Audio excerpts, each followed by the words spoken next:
आप मारुति को विवश कर रहे हैं, क्षमा कीजिएगा।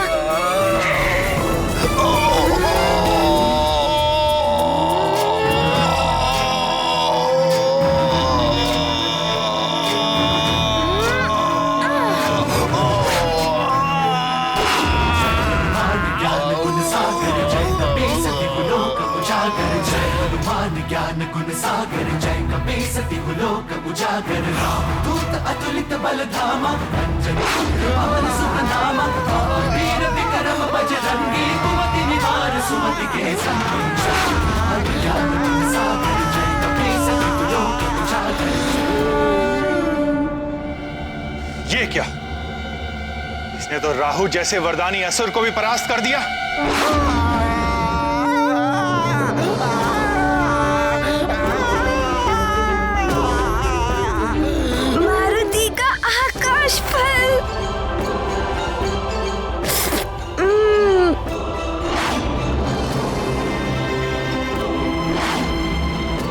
कितनी बाधाएं आ रही हैं इस आकाश फल को प्राप्त करने में। देवर्षि नारद जी ने सत्य कहा था कि बहुत बाधाएं आएंगी, किंतु मारुति ने भी उनसे एक सत्य कहा था कि मारुति उस आकाश फल को खाकर ही रहेगा। यद्वासूर्य स्वर्भानुस्तमसा विद्यदासुरः अक्षेत्र विद्यथा मुग्धो भुवनान्य दीधयु। यज्ञ संपन्न हो गया है महाराज। अब सूर्य ग्रहण प्रारंभ होने वाला है।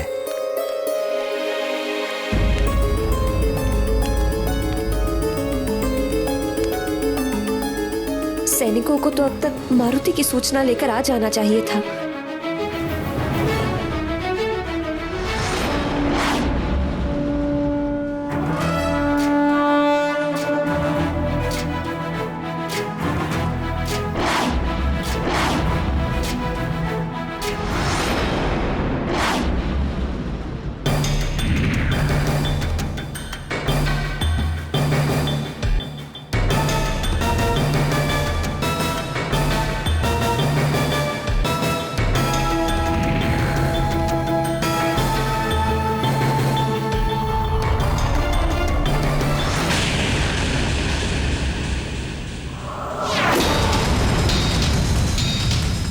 ये क्या हो रहा है? ये कवच को क्या हुआ है? इसमें आलोकित होने वाला प्रकाश लुप्त कैसे हो गया?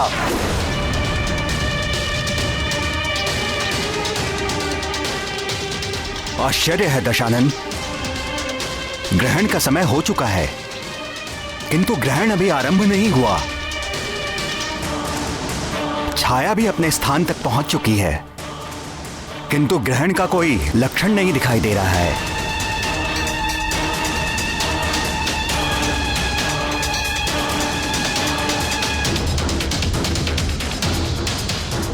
असंभव!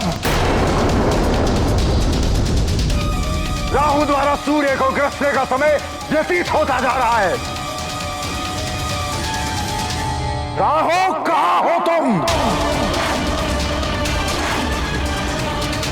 ग्रहण काल आरंभ हो चुका है, किंतु सूर्य चमक रहा है।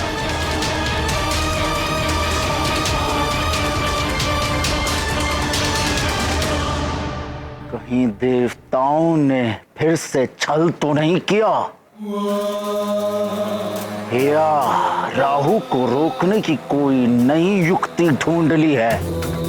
ये देवता भली भांति जानते हैं कि चंद्र ग्रहण और सूर्य ग्रहण के समय ही असुर अपनी असुरी शक्तियों में वृद्धि करने के लिए मायावी यज्ञ और विधान रचते हैं। यदि यह सत्य है कि सूर्य ग्रहण रोकने में देवताओं ने प्रयास किया है, तो महादेव की सौगंध, दशानन के कोप का भागी बनना पड़ेगा तुम्हें।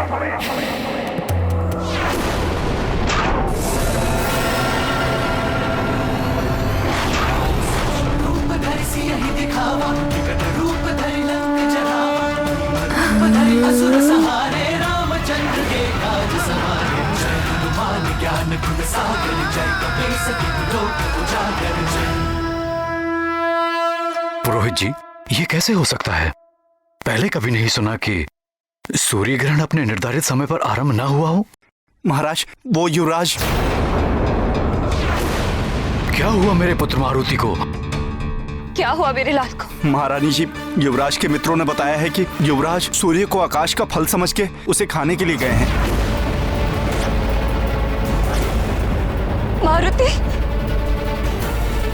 मुझे पहले ही आभास हो रहा कि एक न एक दिन अबोध मारुति की अद्भुत शक्तियां उसे संकट में घेर लेंगी। मारुति!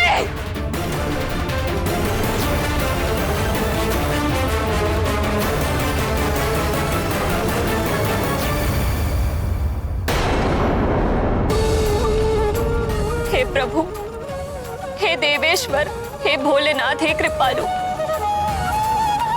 मेरे लाल की रक्षा करना, उस पर कोई संकट आने ना पाए।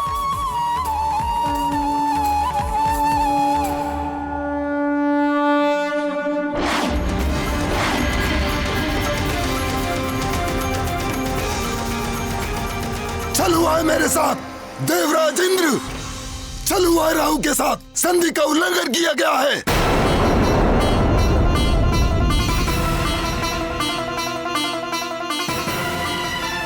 क्या अनर्गल प्रलाप कर रहे हो राहु? कैसा छल?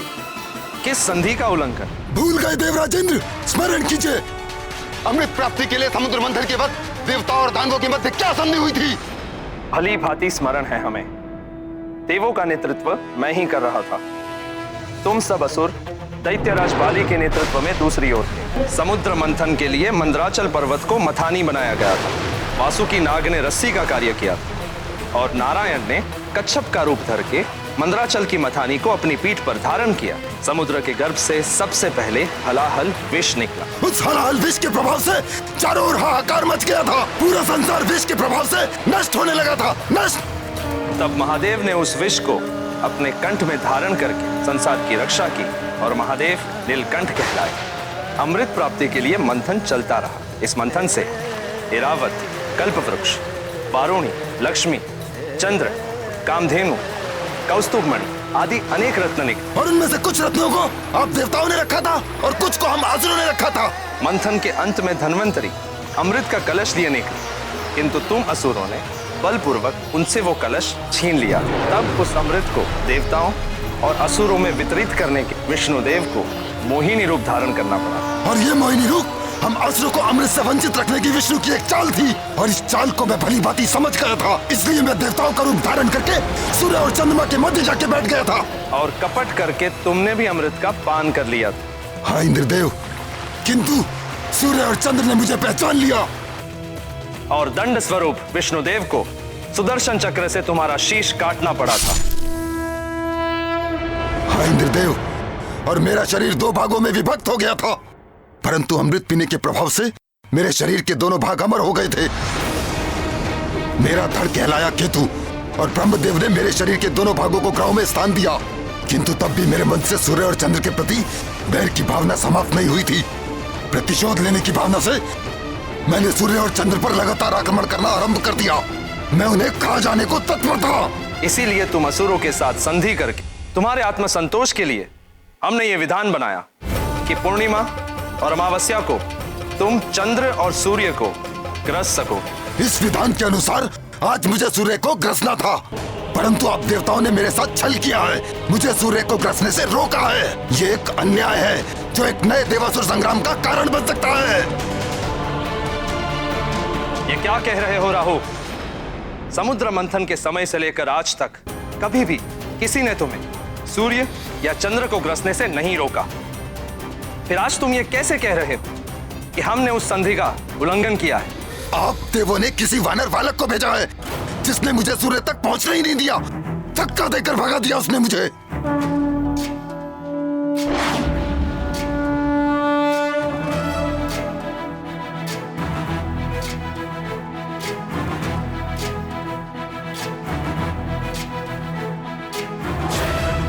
ज्ञान गुण सागर जय कपीसति लोक उजागर जय हनुमान ज्ञान गुण सागर जय कपीसति लोक। देवराज इंद्र ने किसी वानर बालक को नहीं भेजा। न जाने तुम किस वानर बालक की बात कर रहे हो। आश्चर्य, आप देवताओं के राजा हैं, सृष्टि का शासन तंत्र आपके अधीन है और एक वानर बालक आपकी शासन व्यवस्था के साथ खेल रहा है और आपको इतना भी ज्ञात नहीं है कि वो उद्दंडी बालक है कौन। यदि तुम्हारा कथन सत्य है राहु, तो देवों से तुम असुरों की उस संधि को तोड़ने और देवराज इंद्र के अधिकार में हस्तक्षेप के अपराध में मैं स्वयं उस वानर बालक को दंडित करूंगा। मेरा वचन है तुम्हें सूर्य को ग्रसने से कोई नहीं रोकेगा। आओ मेरे साथ।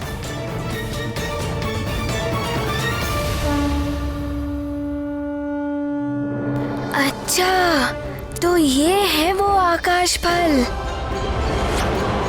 कितना बड़ा है।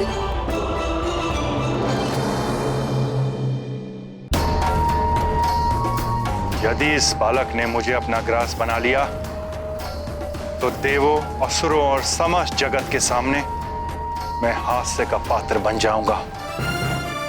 इसे किसी भी युक्ति से रोकना होगा।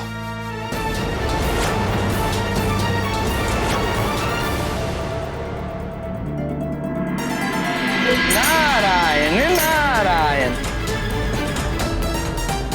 कालदेव, अग्निदेव, वरुण देव, आपका अभिमान तो चूर चूर कर दिया एक बालक ने। इससे तो मारुति की भूख अवश्य मिट जाएगी।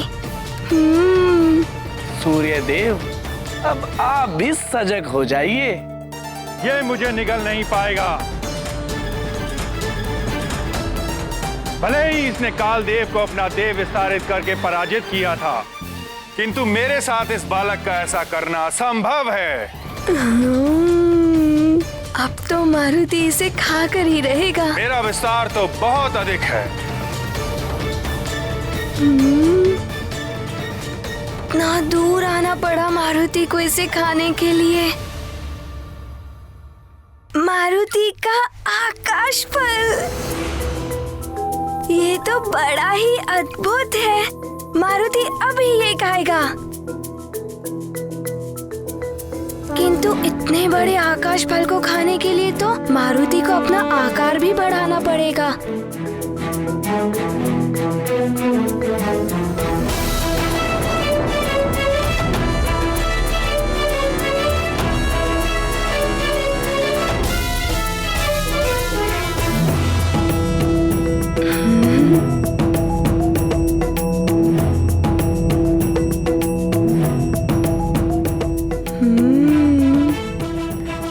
सकता है मारुति इस आकाश फल को।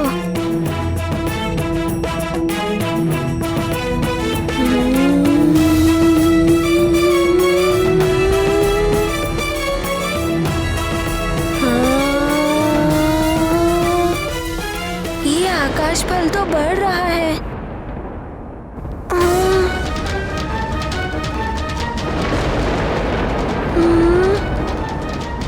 ये आकाश फल इतना क्यों बढ़ता जा रहा है?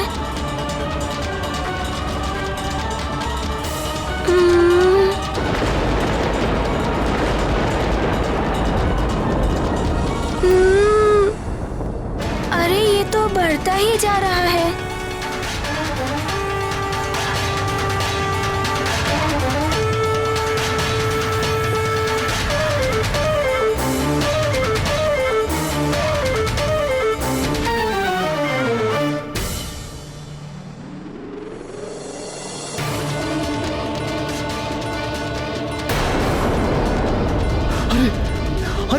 अरे आज ये क्या हो रहा है? अरे ये ताप इतना क्यों बढ़ता जा रहा है? अरे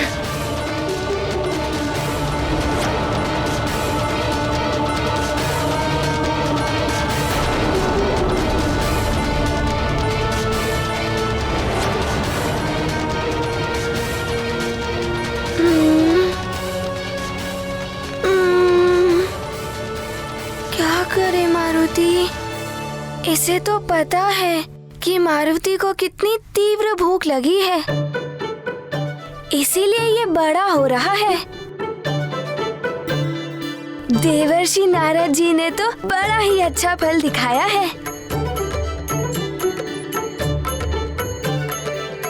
इसे खाकर तो मारुति की भूख भी मिट जाएगी और माँ की चिंता और दुख मिट जाएगा।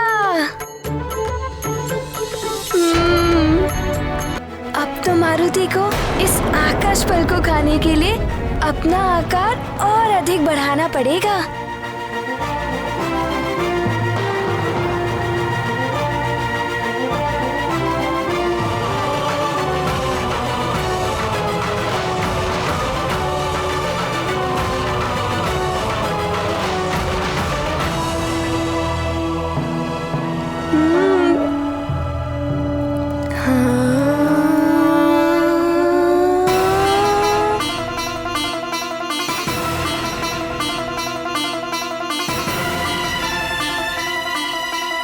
अरे ये तो और अधिक बढ़ता जा रहा है।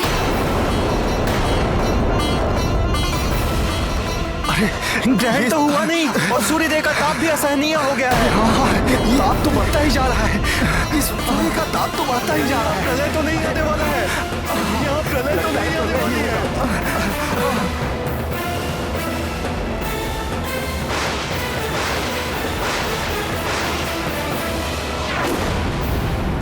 अरे ताप बढ़ता ही जा रहा है। आज सब कुछ विचित्र ही हो रहा है महाराज। अरे प्रलय तो नहीं आने वाला है आज। अरे लगता है सूर्यदेव कुपित हो गए हैं। ताप बढ़ता ही जा रहा है।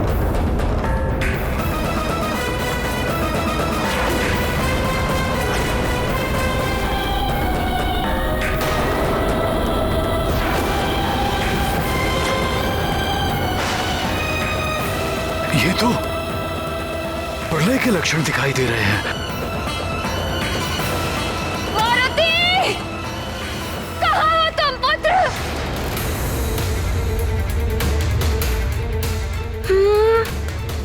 ये आकाश फल तो कितना बड़ा हो गया।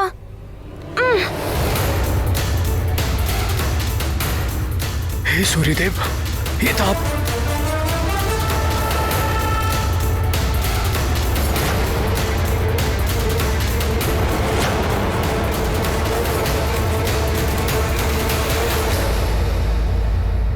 हे महादेव, ये तो अनर्थ होने जा रहा है। सूर्यदेव एक सीमा तक ही अपना आकार बढ़ा सकते हैं।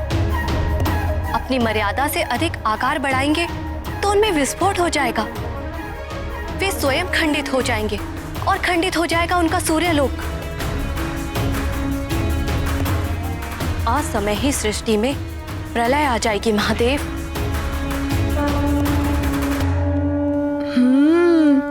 कोई बात नहीं, मारुति भी अपना आकार बढ़ाएगा इस आकाश फल को खाने के लिए।